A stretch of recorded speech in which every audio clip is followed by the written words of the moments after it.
Dans le cadre de redynamiser et d'implanter le parti à travers la ville de Kinshasa, la Ligue pour l'émergence et la démocratie, l'aide en sigle, a organisé une journée pour communier avec sa base de la district de la Tchangou le week-end dernier. La salle La Grande dans la commune de Massina a servi de cadre pour accueillir les militants de la LED venus nombreux suivre le discours du secrétaire général du parti, le professeur Jean-Claude Tshibangou, qui a basé son allocution sur 3 axes. Il a commencé par expliquer son parti aux militants et leur appartenance à la plateforme Le Progressiste, étant donné que le président de la LED, Guy Didier Kintambu, est le nouveau secrétaire général de la dite plateforme.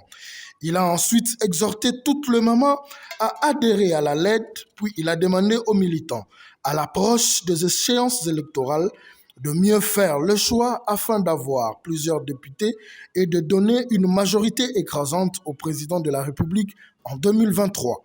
Voulant expliquer l'appartenance de la LED à l'Union sacrée et parler de la feuille de route de la CENI, le professeur Tshibangou s'est exprimé en ces termes.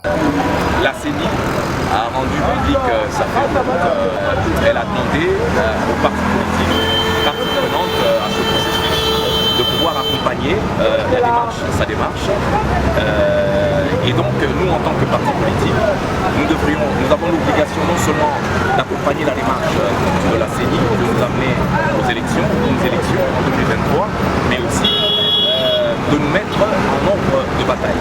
Alors, ce qui a expliqué ma présence ici, au niveau interne du parti, nous sommes en train de nous organiser pour que nous puissions affronter ces élections conséquemment et obtenir des députés,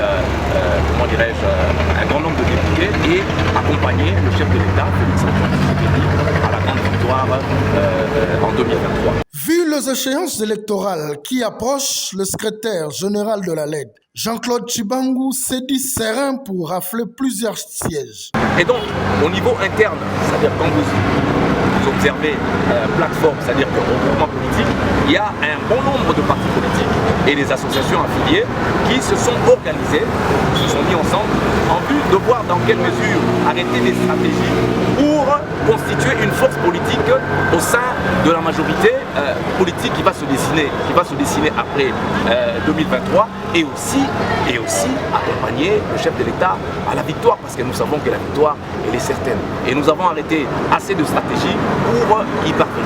Il s'y est de rappeler qu'à la fin de la cérémonie, un calendrier symbolique au nom de la LED a été remis à une dame. Question pour elle de mieux compter le jour pour mieux se préparer afin d'affronter les élections de 2023.